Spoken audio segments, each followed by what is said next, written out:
Buenas tardes, alumnos de cuarto primera de la secundaria 8. Bien, esta semana vamos a llevar adelante un trabajo interdisciplinario entre las materias Historia y Literatura.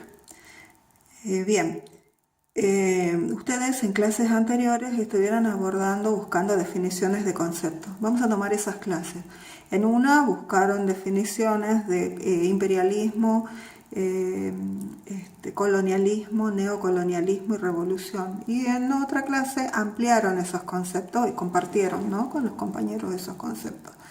Bien, vamos a tomar el concepto de revolución para explicar el proceso revolucionario que se da en Rusia. Esta revolución es importante verla porque algunos de ustedes en sus trabajos clasificaron los tipos de revoluciones en revolución política, en revolución económica, en revolución social. Bueno, precisamente la revolución rusa fue una revolución social.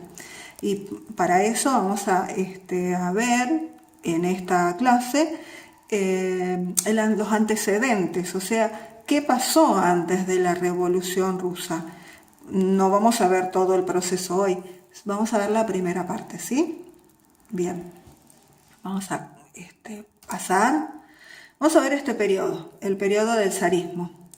El zarismo en el marco de la Revolución Rusa. Los profes de historia nos encanta andar periodizando, viendo los cambios, las continuidades. Bueno, el proceso histórico de la Revolución Rusa se divide en etapas. La primera etapa es esta, es el antecedente, ¿no? Bien, el zarismo.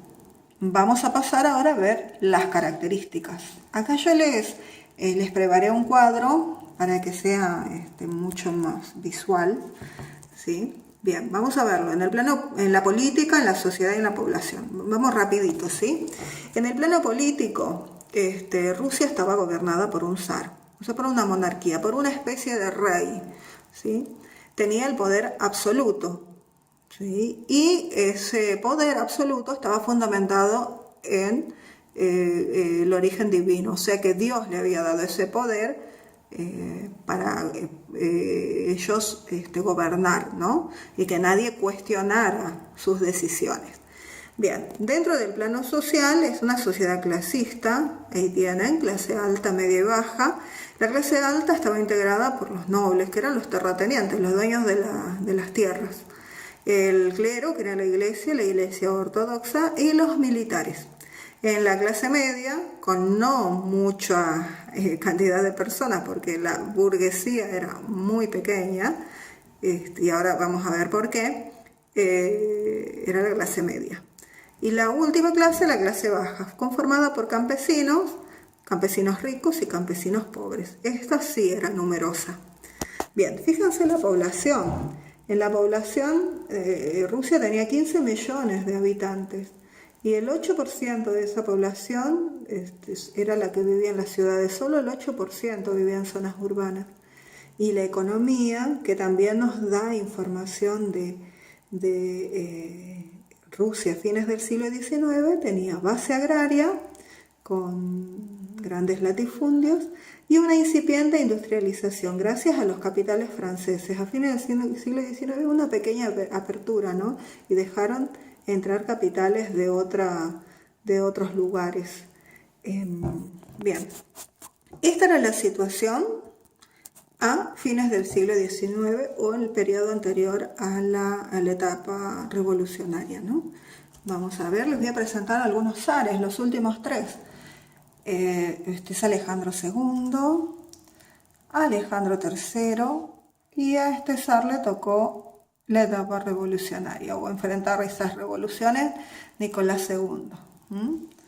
Bien, ahí tienen a Nicolás II con su familia. Él estaba muy fuertemente influenciado por su esposa, la zarina. Bien, vamos a ver qué pasa. Hay una revolución en 1905. ¿Qué ocurre? Bueno, Rusia había entrado en guerra con Japón y es derrotado por Japón. El ejército vuelve a Rusia humillado. Y en Rusia comenzaron a crecer el reclamo de los obreros por la situación social y los campesinos reclamaban la tierra. Se reclamaba una apertura liberal, se comienza a desarrollar la oposición, la crisis económica era muy fuerte en Rusia y había un descrédito del gobierno que llevó a una anarquía social.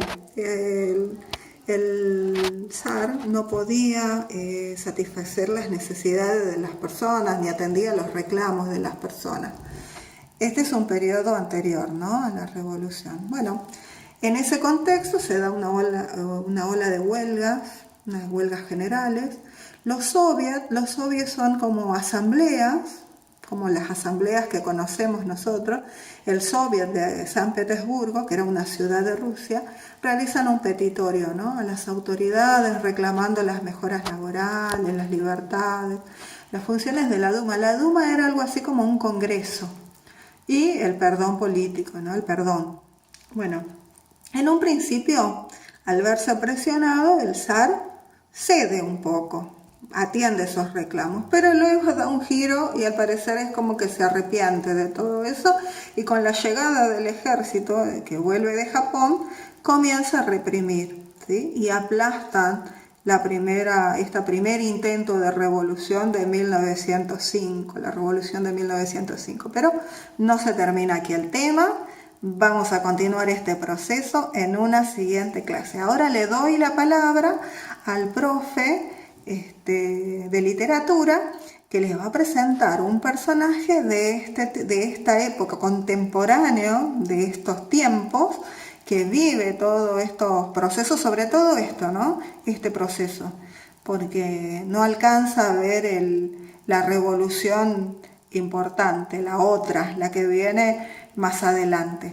Bueno, a ver, me voy acá estoy, acá aparecí. Bueno, chicos, ahora a estar atento y escuchen al profesor. Nos vemos, ahí les mando las consignas. Hola chicos, ¿cómo están? Bueno, después de haber escuchado a mi compañera Yolanda, la profesora de historia, que nos habló de la Revolución Rusa, ahora me toca a mí unos minutos hablar del mismo tema, pero desde el punto de vista de la literatura.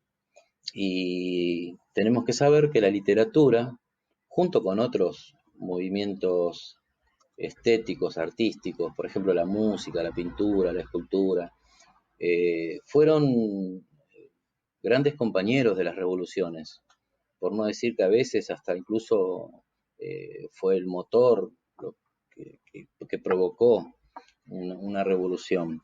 Pero siempre estuvo presente la literatura en estos momentos tan dramáticos, porque estas revoluciones realmente son muy dramáticas, porque se está discutiendo, se está tratando de cambiar algo que afecta a la dignidad de la persona, de las personas. Revolución significa cambiar algo totalmente, absolutamente, dar un giro 180 grados, un cambio radical, profundo. Y en este caso, vemos un pueblo muriéndose de hambre, de frío, sin casa, sin trabajo, o trabajando como esclavos, y que está pidiendo por una vida más digna. La palabra también se utiliza en un sentido positivo cuando se habla, por ejemplo, como yo les eh, puse acá estas dos fotos, la revolución tecnológica, por ejemplo, cuando se inventó el celular, fue toda una revolución. Cuando se inventó el trasplante de corazón, en fin, hubo muchas revoluciones, no solo en la medicina, sino también en el arte. En todos los ámbitos existen revoluciones, que son grandes cambios. Se caen estructuras y crecen otras. En cuanto a la Revolución Rusa, hubo un escritor, bueno, pero antes les dejo como reflexión, pensar esto de revolución, ya no a nivel masa de gente, todo un pueblo, sino que vayamos pensando para hablar en los próximos encuentros sobre este cambio. ¿Qué les parece, chicos, que tiene que cambiar en nuestra sociedad? En la vida cotidiana vemos cosas que nos parecen que están mal. Entonces les pido esto, que en otro momento podamos recuerden, pensar qué cosas deberían cambiar en nuestra sociedad o en Latinoamérica. Y volviendo al escritor ruso, León Tolstoy, este señor que está acá, fue un escritor muy comprometido eh, con lo que pasaba en su pueblo, y Yolanda me pasó un texto de él muy interesante, Historia de un caballo. Es un texto, es un fragmento muy breve que le vamos a pasar con la profe en el grupo para que lo lean. Y yo les pido algo. Ese cuento nos va a servir para reflexionar sobre varias cosas. Es un caballo que escribe cómo es su vida cotidiana. Y le llama la atención que el ser humano usa todo el tiempo los posesivos. Mi campo, mi caballo. Y él dice mi caballo y sin embargo el dueño no me usa a mí, me usa a otro. La gente está preocupada por tener, o sea, es una de las cuestiones que deja entrever, entre líneas, este cuento, es que lo que ve Tolstoy en la sociedad es que el hombre está preocupado sobre todo por tener, por poseer. Cuanto más tiene, mejor. Y es una cuestión que debería servirnos para reflexionar, porque estamos en un mundo donde creo que sigue existiendo el mismo problema. El tema de tener, de consumir, de ser, sos alguien si tenés algo. Y esas son estructuras que tenemos que revolucionar, que tenemos que cambiar, ¿sí? Bueno, chicos, me está terminando el tiempo. Eh, Voy a aprovechar estos últimos segundos para enviarles un fuerte abrazo a todos. Gracias por